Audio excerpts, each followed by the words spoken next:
I promised you guys an update on the new STI, the next generation STI, and we're gonna quickly address that in today's video because it seems to be a very, very common comment across all my videos on my channel, all of them. Yes, I look at most of the comments on my channel, and I wanted to give you an update based on everything that's happening from a business and engineering perspective from Subaru. Because if you are following the news, you'll know that we don't have any firm updates. We may even have some updates that are maybe conflictory to the idea that we're gonna get another STI. And furthermore, we have some updates that even conflict with the idea that we're gonna get an STI that still has some type of petrol or gasoline, they're the same thing, power. And you know, it looks like we might get an electric car or just not an STI again. And in this video, I want to talk about that because I think there is more evidence than ever from a strict business and engineering perspective and a manufacturing perspective that we are gonna get another STI, and more likely than not,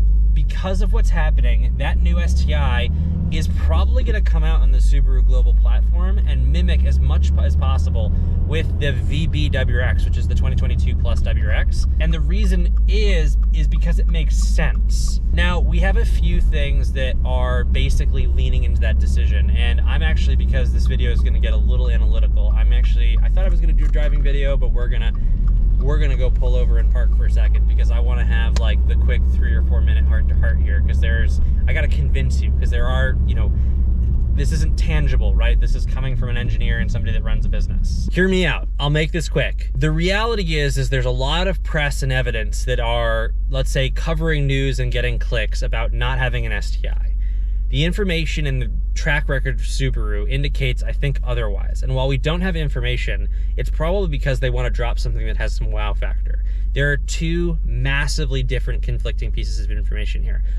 One is that we have a VB WRX on an FA20 motor that we know from a stock tune isn't really touching what it could come out if it was more aggressively tuned with different types of parts and less constrictive pieces.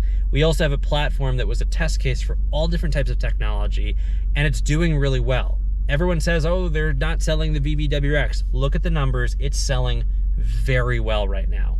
March, February was a little bit slow. We're in April right now. Sales are strong. Actually, I think March was actually pretty strong. With that said, we know that people are asking for more power. We know that the VB WRX, while it didn't deliver more power, its power delivery was significantly more. The VB WRX, 50-50, probably will beat a VA STI that's stock in a straightaway. But what we know about Subaru and what they're doing with all of their other like STI, I almost want to call it like, you know, it's like it's not an STI anymore. There's like an STI brand that's just being applied, which is the reality of what it is. But what's going to happen is, I think since we're seeing STI versions of all these other cars, I think what's going to happen is we're going to get an STI version of the WRX, which has always sort of been the case. It's always been a WRX, but the STI version of the WRX, it's not just an STI.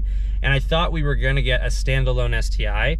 We're going to get a standalone STI for an electric platform eventually, and they're going to save the standalone for that electric platform. We're going to see the STI version of the VB WRX, which is just going to be a WRX STI, and it's going to have some performance upgrades from Subaru, create the collector's car, lower production, higher horsepower, you know, still pulling that market to maintain that market for the STI release. And I think that's what's going to happen. There are all different things that lead up to that, from the design of this car, the engineering behind the factors of safety and where the restrictions are and everything like that. That's a little less tangible.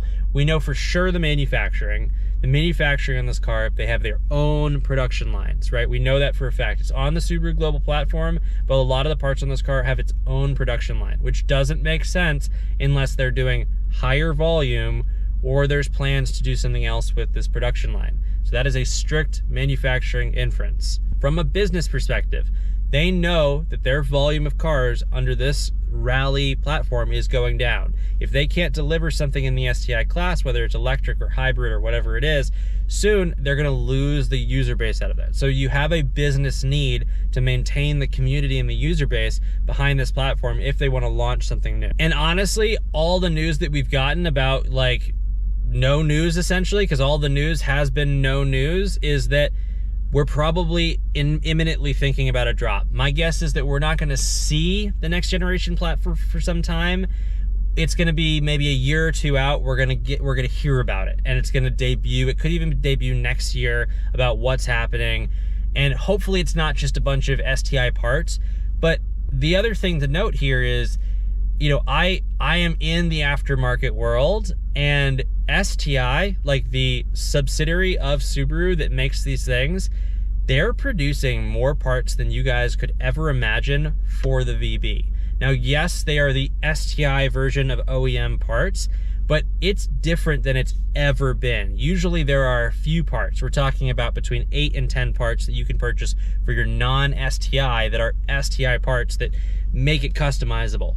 We are seeing more parts than we've ever seen for this car. And what that leads me to believe is that there are bigger and better things. Hopefully it's not all cosmetic, but at the very least, there are more parts available and they are constantly producing more. I just saw the updated part list for restock for the new production facility. Yes, Subaru went from their original production facility for all their STI add-on parts to a newer, larger operation. I know that for a fact. I've heard that from Subaru, I've heard that from other suppliers, and I've seen the new part lists, and they are much, much larger and more substantial. If you don't believe me, go on to any of your retail operations for aftermarket parts. You'll notice that most of the Subaru parts are out of stock right now, and they've been out of stock for a while. It's because they're moving manufacturing locations and people are waiting for a restock. But I truly think, and guys, this is all hearsay. This is truly what I am seeing, so take that with a massive grain of salt. This is an opinion, this is an update. I don't have any firm information from Subaru at this point, but all the signs are pointing towards something happening. So I think something could happen. And if we can take anything away from what they've done with the VB WRX, the STI version or whatever is gonna come out from that STI platform is gonna be impressive. So hopefully, you know, my intention was not to clickbait anyone here. I don't think it's a clickbait. It's truly just an update video. It's not, you know, my intention was not to clickbait anyone here. Hopefully you don't feel clickbaited. I wanted to give you some perspective and some update because there is all this, you know, smoke news right now of just like, firm answer, firm answer, firm answer. No one has a firm answer, and people need to stop selling it as firm answers. All we can do is what I just did on this video, is look at the pieces of information that are out there from a production standpoint, from a design standpoint, from a sales number standpoint, from a community engagement standpoint, from a, you know, how much are keywords trending on Google standpoint, all of these things that, you know, business analysts and engineers and everyone over at Subaru are keeping track of because it's their business. So all we can look at is that and make the best assumption and assume they're doing what makes the most sense for them, right? That's the assumption that we're making, at least I'm making on this video, is that Subaru is doing what's in their best interest, and based on their actions, I think what's in their best interest is exactly what we talked about. So hopefully you guys enjoyed the video. Hopefully I didn't bore you here. It is starting to rain and we're doing our first exterior modification video today, so I'm gonna have to nose this thing into the garage, but we're doing something on the front of the car. Should be fun. I promise it's not a Subaru OEM part just yet. I will leak that my long-term plans actually for this car are to start building my own carbon fiber parts for it. Just like part of this video will be like, how am I doing that? How do I make them? So there should be some actually really exciting stuff coming this summer, because why not build all of your exterior parts in carbon fiber on your own? I don't see any reason not to, and we're gonna try we're at least gonna try to do it and maybe find the reason I shouldn't be doing that, but we're gonna get there on our own. So I'll leave you guys there. Hopefully you guys enjoyed the video. I'll see you guys in the next one.